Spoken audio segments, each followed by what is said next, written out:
네, 저희 추적 60분에 많은 시청자들께서 제보를 해 주십니다. 서재석 프로듀서가 그중 하나 취재했죠.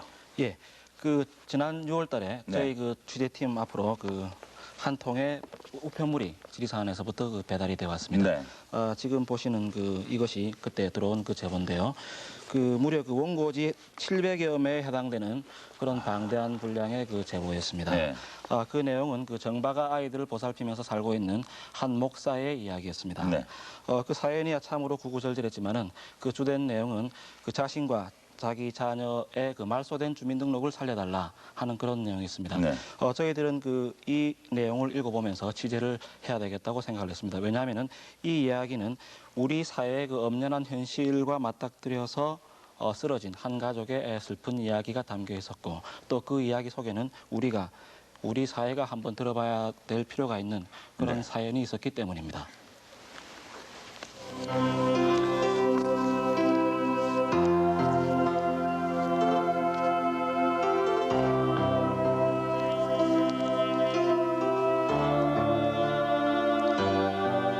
지리산 뱀사골 근처입니다.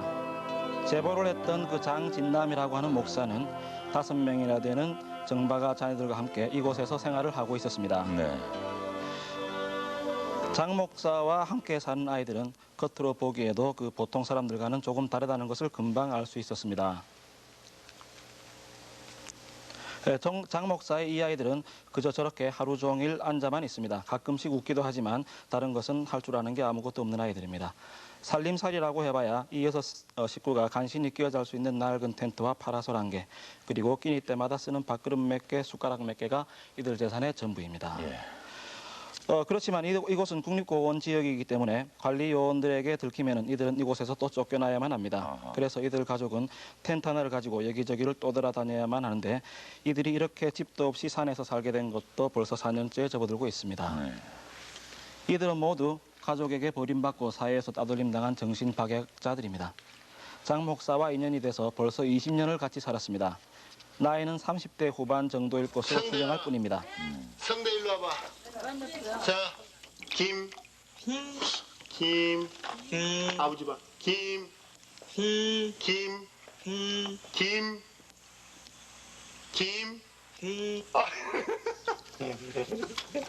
아이고, 우리 성대가 얼마나 잘하는데.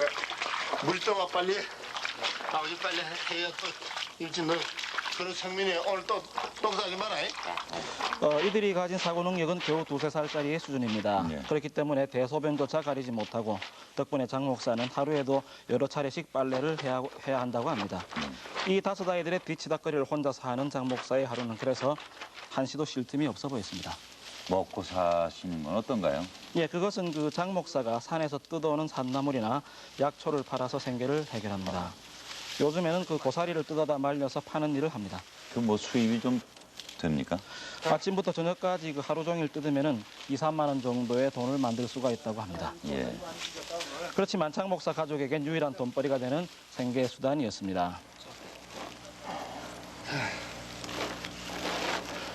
그냥 팔아서 쌀 사 먹고 아무것도 안 하고 그저 신사 신어도 그저 신값 좋은 신값 들어갈 거 없고 이거 먹으니까 애들 이거 얼마나 싱싱하고 좋아요 이런 거. 이렇게 천진난만하게 맨날 9살이라고 한 녀석도 1년 내내 내가 고사리만 줘도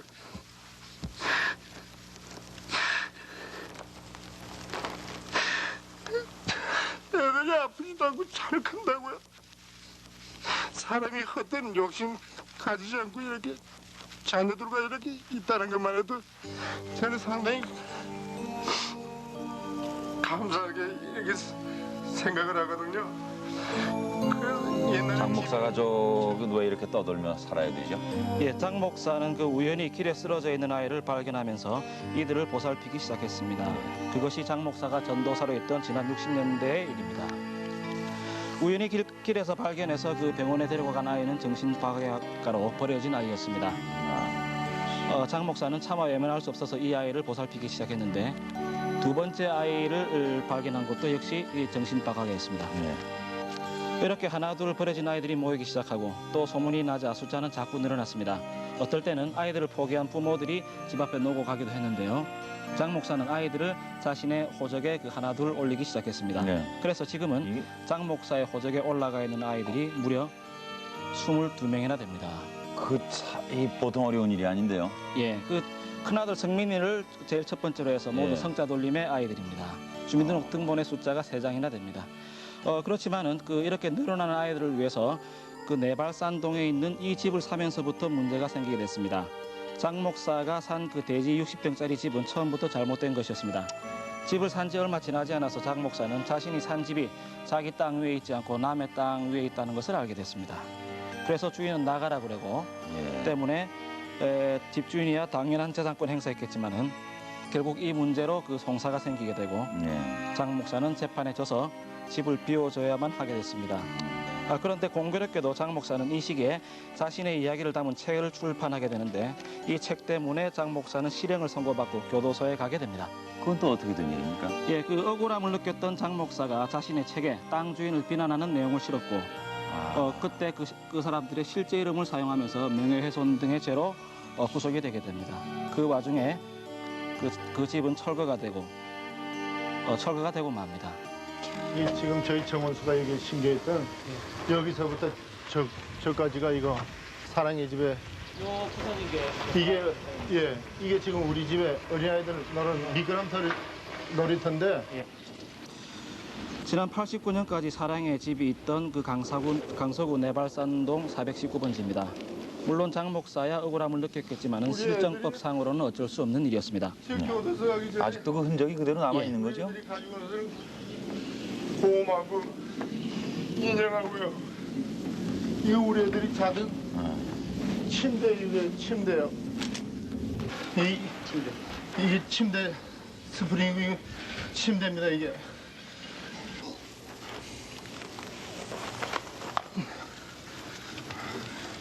애들이 제일 보고 싶습니다. 여러분들은 몰라서 그렇지 나은정보단도 기른정이라고요.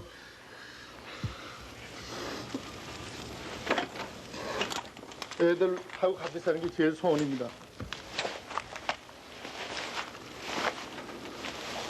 얼마나 깊은 정이 든 아이들일 텐데 애들은 어떻게 어디로 흩어진 건가요?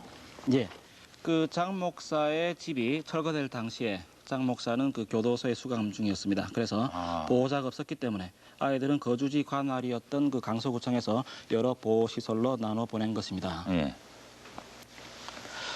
물론 그 당시에 구청 측에서는 언제든지 친권 행사를 할 수 있다라고 그 철거 현장에 있던 장 목사의 친척에게 말했다고 합니다. 예. 다시 말해 아이들을 언제든지 찾을 수 있다는 그런 이야기죠. 네. 그러나 장 목사는 출소한 뒤에 그 아이들을 쉽게 찾을 수가 없었습니다. 그건 어떤 사연입니까? 예, 왜냐하면은 이 장 목사의 아이들을 보호했던 이 아동병원 측에서 그동안의 보호비며 치료비 명목으로 3,358만 원을 요구했기 때문입니다. 장 목사가 직접 보호를 의뢰한 게 아니라 국가기관인 구청에서 조치한 내용 아닙니까? 예, 그렇습니다. 철거 당시의 약속에도 비용에 관한 이야기는 없었습니다. 예. 그렇다면 비용 요구는 과연 정당한 일인가? 그 점이 의문스럽습니다. 그래서 철거 당시에 아이들을 수용 의뢰했던 구청 측에 그 사실을 확인해 보았습니다. 예. 그동안에 보호에 든 비용은 어떻게 돼야 됩니까? 거기서 달라고 안 한다. 네, 그래도 그동안에 뭐 밥도 먹이고 했다고. 보호할 사람이 없어서 그래서 보호해 주는 거니까 국가 이렇게 예산을 보호해 그럼 주는 거죠. 국가에서 들라고 하는 겁니까? 그렇죠. 보호해 주니까 자기 친권자가 나타나면 거기 돈 달라고 안 하죠. 그럼 친권자에게 돈을 달라고 했다면 잘못된 거 아닌가요? 그걸 아동동원에서 돈 달라고 이렇게 요구를 하는 거 아니에요. 돈 달라고 할 리가 있어요? 내 친권자가 어디 나타나면 무슨 소리인데? 돈 달라고 할 리가 없다는데 근데 이게 어떻게 된 사연입니까? 예, 그렇습니다. 장 목사의 아이들 3명이 보호됐던 이곳 시립아동병원은 주로 벌어진 아이들을 수용하고 치료하는 곳입니다. 예. 그렇기 때문에 그 친권자나 연고자가 나타나는 경우는 극히 드물긴 하지만 그런 경우에 정해진 치료비와 보호비를 내도록 돼 있긴 합니다. 그러나 장 목사의 경우에는 여기에 해당되지 않은 그 예외적인 경우일 것입니다. 장 목사 자의에 의한 것도 아니었고 광서구청 쪽에서 보호 조치한 것이기 때문입니다. 네. 우리는 이제 그 장 목사한테 이제 돈을 내고 데려가라 그랬을 거 아니에요. 예, 그러면 장 목사가 예, 구청에 가서 예, 절차를 밟아가지고 예, 응? 예, 구청으로 하여금 우리한테다가 우리가 의뢰원 환자 이런 사항이니까 예. 내줘라 예. 하는 공문을 보내면 예. 우리가 내줄 수 있죠. 예. 제가 그때 안 받고. 예? 그렇죠. 구청장이 우리한테다가 의뢰했던 환자니까 구청장이 이건 이런 특수 사유가 있기 때문에 애를 도로 내줘라 하는 공문이 있었으면 우리가 내줄 수도 있지. 다시 말해서 그 장 목사는 절차만 밟으면은 안 내도 될 돈을 내지 못해서 아이를 못 찾은 것입니다. 그러나 병원 측에서는 아이를 찾을 수 있는 정확한 방법을 결코 이야기해 준 적이 없습니다. 구청에다가 이야기하면은 그렇게 찾아갈 수 있다는 사실을 정확하게 분명히 이야기를 해주겠습니까? 가는 건 가서 그건 얘기는 안 했죠. 그렇다면 도대체 시립아동병원에서는 왜 그렇게 무리한 요구를 한 겁니까? 병원에서는 그들 나름대로의 배려라고 주장을 하고 있습니다. 예. 그러니까 직원하고 통화를 한번 했는데요. 네. 그 왜 무슨 저기 애들 그 돈 달라는 게 무슨 얘기냐고 그렇게 얘기를 했더니 그 사람이 애들 데리고 가봤자 제대로 데리고 있을 사람도 못 되는데 애들을 자꾸 달라고 하기 때문에 그런 얘기를 했어요. 핑계 삼아? 예, 예. 아이를 키울 만한 사람이 못 되니까 안 내줄 핑계로 돈을 요구했다는 말입니다. 아무튼 장 목사가 애만 태우고 있는 사이에 아이들은 다시 여러 수용시설로 옮겨졌습니다. 장 목사는 저희와 취재 중이던 이날에야 비로소 돈 없이도 아이들을 찾을 수 있다는 것을 확인하게 됐습니다.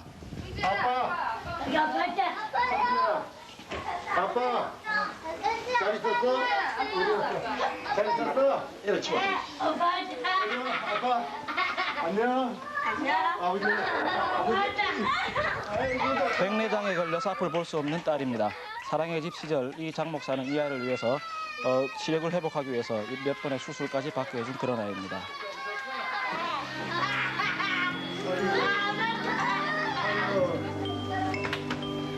아버지 왔다. 아빠 어디 있어? 지금 보신 이 아이의 14년 전의 모습입니다. 이제 몇 천만 원의 돈을 물어야 될 필요도 없게 됐지만은 장 목사는 이날도 아이를 찾지 못했습니다. 왜요? 또 뭐가 필요합니까? 예, 필요한 것은 아이들의 아버지임을 증명할 수 있는 현재의 주민등록증과 도장뿐이었습니다. 그러나 집 없이 떠도는 장 목사는 이미 주민등록이 직권 말소돼 버렸기 때문에 그래서 아버지임을 확인할 수가 없었기 때문입니다. 역시 장 목사인가요? 예, 그 이곳에 있는 아이들 중에 한 명인데요. 장 목사는 이 아이에게 과자 한 봉지를 사주고 돌아설 수밖에는 없었습니다.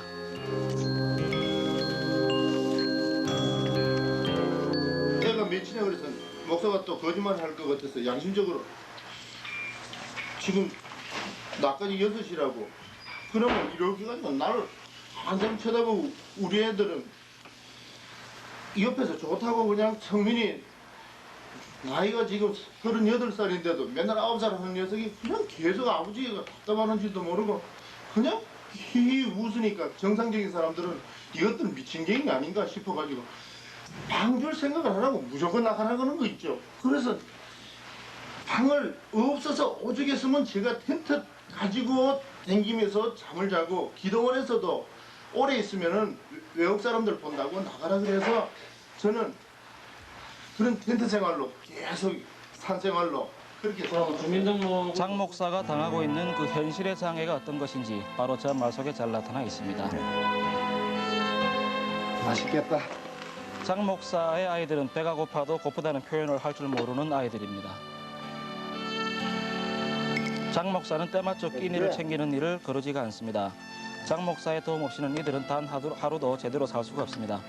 대부분의 정박아들의 경우에 특별한 보호를 받지 못하는 한 단명하게 되는 경우를 생각하면 될 겁니다. 네, 정말 손발 같은 존재십니다. 예. 정말